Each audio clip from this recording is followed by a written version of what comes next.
കേറാ വണ്ടിയിലെ.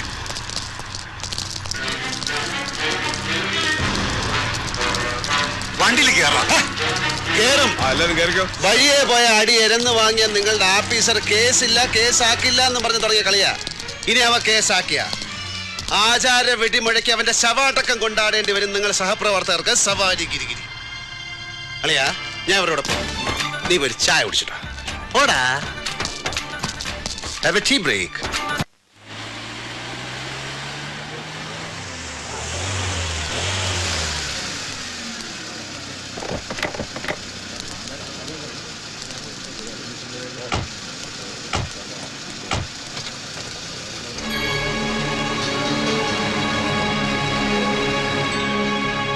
സാർ നമസ്കാരം. രാവിലെ ഞാൻ മിനിസ്റ്ററെ കൊണ്ട് വിളിപ്പിച്ചപ്പോ ശേഖരൻ നമ്പ്യാർ ഒന്ന് മസിൽ പിടിച്ചു. മന്ത്രി മാധവന്റെ നാവിൽ സരസ്വതി വിളയാടി തുടങ്ങിയപ്പോ വന്നോളാമേന്ന് ശേഖരൻ.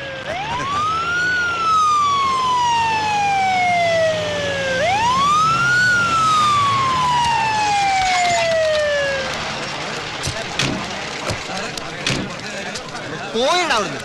ഇതെന്തോ നല്ലൊരു ചുറ്റും കൂടി നിൽക്കുന്നത്. ഇതെന്തോന്ന് വെള്ളേ വെള്ളേ ഉജാലയുടെ പരസ്യ. ഓ ഭരണം കിട്ടിയപ്പം പറ പ്രവർത്തകന്മാർ ഇറങ്ങിയിരിക്കുന്നു. പോയിടാ അവിടുന്ന്. ശിവദാസ ശേഖരൻ നമ്പ്യാർ വന്നോടെ. എത്തി.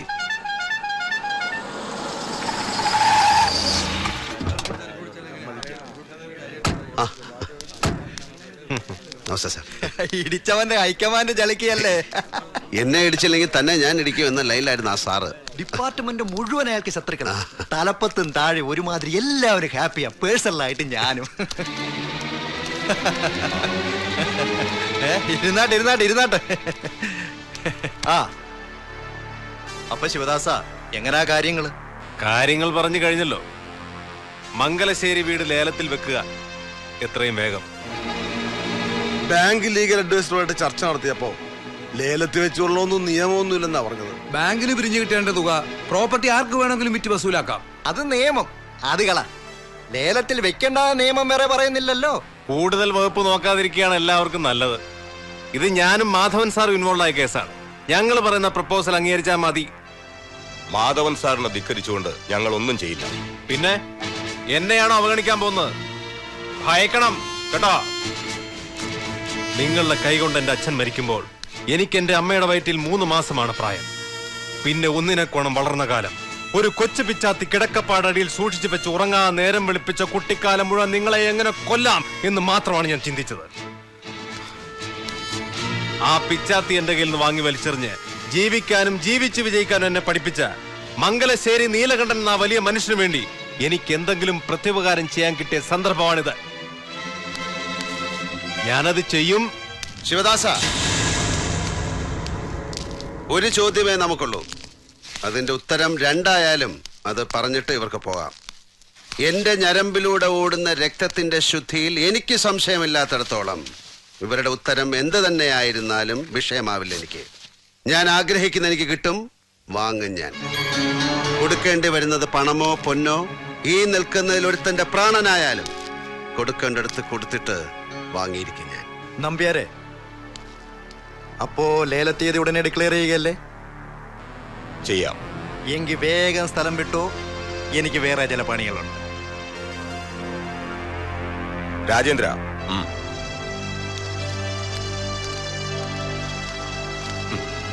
മന്ത്രി മാധവൻ.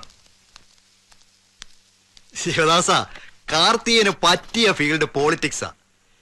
എങ്കിൽ ഇയാളിവിടെ ഷൈൻ ചെയ്ത് ഒരു ഷൈനി വിൽസൺ ആയേനെ. മാധവൻ സാർ, താല്പര്യമുള്ളവനാണ് ഞാൻ. ഇവിടെ നമ്മുടെ ദൈവത്തിന്റെ സ്വന്തം നാട്ടിൽ ഒരു സീറ്റ് എരന്ന് വാങ്ങി, പിന്നെ നാട് മുഴുവൻ 2 കൈയും ഒട്ടിച്ചു ചേർത്ത് ചുണ്ടിലൊരു വഷളം ചിരിയും ഫിറ്റ് ചെയ്ത് നിരങ്ങി തുറന്നിരിക്കുന്ന കീശകളിലും മണ്ണാക്കിലും കാശ് തള്ളി തിരികെ കയറ്റി സ്ഥാനലബ്ധി കൈവരുത്തുന്ന കോപ്പിലെ പരിപാടിയല്ല.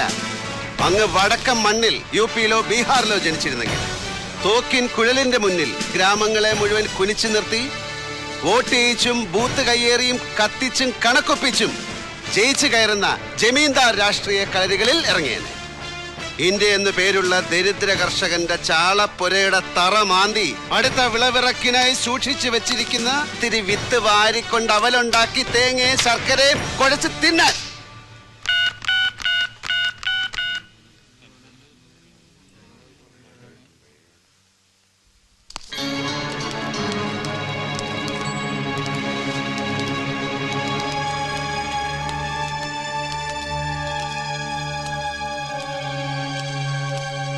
ശേഖരൻ നമ്പ്യാരാൻ കമ്പനി എത്തിയിട്ടുണ്ട്. പോളേട്ടനകത്ത് കയറിയ ഗോവേ കുമാരേട്ടനുണ്ട്. ഞാന് ലേലം നടക്കുന്ന ഹാളിന് വെളിയില്. ചുമ്മാ ഞഞ്ഞാ പിഞ്ഞാ വിളി വേണ്ടെന്ന് പറ പോളേട്ടനോട്. ആരെന്ത് ഫിഗർ വിളിക്കുന്നോ നേരെ ഡബിൾ. സമയമില്ല കളയാൻ. പാലക്കാട് ജില്ല ഒറ്റപ്പാലം താലൂക്ക് ഏഴിലക്കര അംശം ദേശം മംഗലശ്ശേരി മാധവമേനോൻ മകൻ നീലകണ്ഠൻ, വയസ്സ് 67, കൈവശമിരിക്കും വസ്തു മംഗലശ്ശേരി പറമ്പ് 6 ഏക്കർ 47 സെന്റ് ഭൂമി. തുടങ്ങുന്നു. നടക്കട്ടെ, ഞാൻ ഉണ്ണിയായിട്ട് കോണ്ടാക്ട് ചെയ്തോളാം. മറ്റേ നാറിയില്ല എവിടെ? മാപ്പു, മണിയമ്പ്ര, പുരുഷു.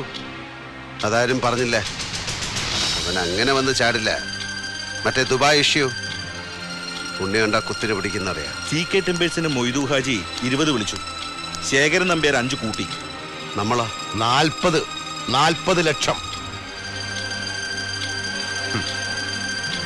ശേഖരൻ നമ്പ്യാർ 10 കൂട്ടി. പോളേട്ടൻ ജമ്പ് ചെയ്ത് 60. ഇനി ആരും മേലെ പോവില്ല. 60 ലക്ഷം ഉറപ്പിക്കാൻ പോകുന്നു.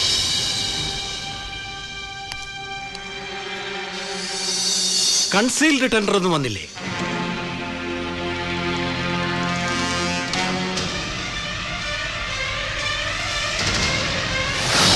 അതൊരു കൺസീൽഡ് ടെൻഡർ ഉണ്ട്, അതുകൂടി നോക്കട്ടെ എന്ന് ബാങ്കിന്റെ ആൾക്കാർ അനുവാദം ചോദിക്കുന്നു.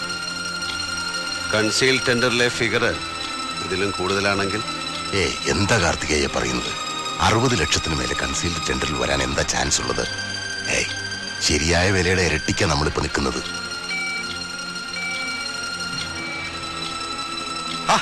അവന്മാര് പൊട്ടിക്കെട്ടെന്ന് അതിയുമ്മ ആരോ തമാശ കാണിച്ചതാവും.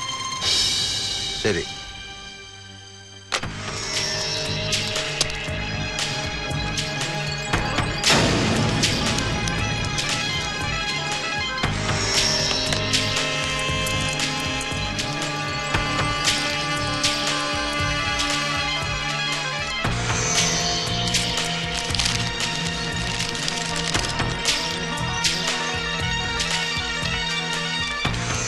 മണിയമ്പ്ര രാഘവൻ മകൻ പുരുഷോത്തമൻ സമർപ്പിച്ചിരിക്കുന്ന ഈ കൺസെയിൽ ടെൻഡറിൽ 60,10,000 രൂപയാണ് കാണിച്ചിരിക്കുന്നത്. സോ ലേലം ആ തുകയ്ക്ക് മിസ്റ്റർ പുരുഷോത്തമൻ ഉറപ്പിക്കേണ്ടി വരും. അതെങ്ങനെ ഉറപ്പിക്കാൻ പറ്റും? കൺസീൽ ടെൻഡർ അല്ലേ? ഇത് തന്നെ കൺസീൽ ടെൻഡർ. ഇതിന് എല്ലാവർക്കും കൺസീൽ ടെൻഡർ ഇതെന്തൊരു പരിപാടി?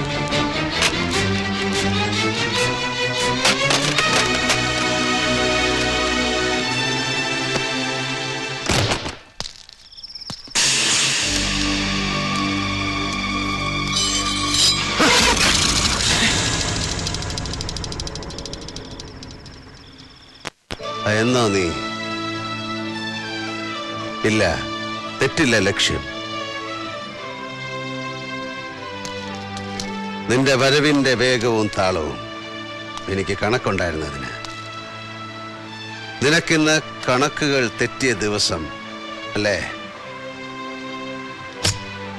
മൈദീൻ കണ്ണ റാവുത്തർ ഒരു പഴയ ചങ്ങാതിയാ. നല്ല സമ്മാനമാണ്. എഴുത്താണി കത്തിയെന്ന ഇതിനെ പറയാ. കണ്ണും കൈയും ഏകാഗ്രമായാൽ ലക്ഷ്യം കാണും. കഴുത്ത് തുളച്ചു കയറും. ഒരു പൂവിറുക്കുന്ന ലാഘവത്തിൽ ഒരു ജീവൻ. എന്താടോ ഒറ്റുപോയാ താൻ?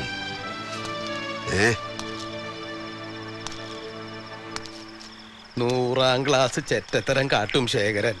അതവന്റെ രക്തത്തിലുള്ളതാ. നീ തോൽക്കില്ലട മോനെ.